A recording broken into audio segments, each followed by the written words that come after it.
representing Japan, please welcome Shinya Tobikan Judan Aoki.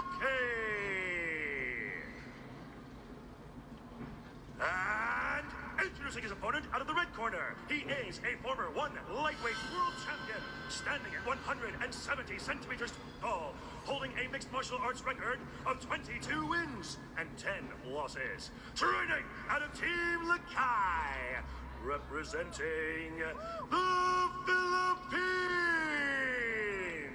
introducing Edward Landslide Folayang. For Folayang to go on another title run, he must beat Aoki tonight, the former world's champion from the Philippines in the red. Look at the wushu striking here on Edward. Cutting side kicks, inside and outside thigh kicks, quick hands, spinning back fists. All the trademarks of that classic wushu striking from Team Lakai, high up in the mountains at Baguio City in the Philippines. You can see Aoki's trying to back Folayang up to that circle wall. He's just slowly starting to inch forward. I like how Folayang starts to utilize that circular movement, puts out that jab. This is what Aoki usually does. He usually spends the first minute to 2 minutes just kind of circling, throwing that body kick right there to work his way into the clinch. He's going to try to get Folayang up against that wall. Aoki developed a really strong left roundhouse kick over the past couple years, and he likes to utilize it. Folayang needs to earn respect right now.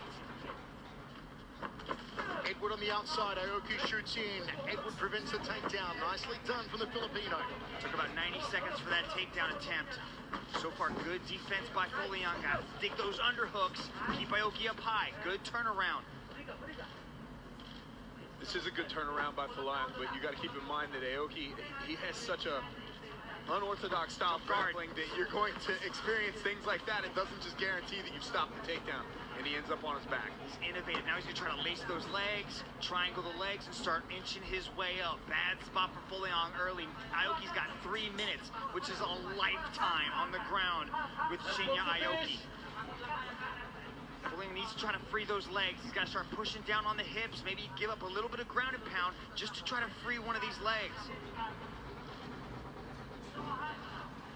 This is where Aoki is so dangerous and so nasty when he's got opponents tied up like this, Rich. Yeah, absolutely. Mitch talked about him lacing the legs, and this is what Aoki does so well on the ground. His topside pressure, his pressure anywhere is really good, but he does a good job of minimizing the amount of energy output that he has once he gets an opponent down to the ground. Great job by Folayang to try to dig an underhook, but he's got to create space. He's got to try to move. He has to get one of these legs out. Aoki's going to slowly, like a boa constrictor, inch his way tighter and tighter. You can already see him trying to grab the head. Folayang's just got 2 minutes here to try to survive, but you can see Aoki released the pressure of the legs, released the triangle, and now is sliding up into full mount. Don't forget, folks, later on tonight, Eddie Alvarez versus Oak Ray Yun in our co-main event. One on TNT, 4 begins on TNT at 10 p.m. Eastern. And one of the things that makes Aoki so effective on the ground is his patience. He never gets in a rush to land a strike. He never gets in a rush to attempt any kind of submission. He's just very patient, and that's what allowed him to slide from the leg lace up to the mount here. And he's even picking his shots with the elbow as he goes here, making sure that he doesn't get greedy and take his hips off the pressure. And as I say that, he almost lost mount, but was able to re-secure it. Look at those hips. The way his hips stay glued to Folayang make it very difficult for Edward to create any space and do any kind of movement. Every time Folayang adjusts, Aoki situates his hips, locks in that position, and he is choosing to beat on Edward with that elbow rather than attempt to go for a submission. Yeah, something that we always live by in my camp, one of the statements we always said is position over submission. It applies to your strikes as well, but position over submission, you're just very selective with what you do here. And when you see Aoki on top of Folayang, it looks like Folayang is competing against somebody that is, he raises up the legs too. Wow.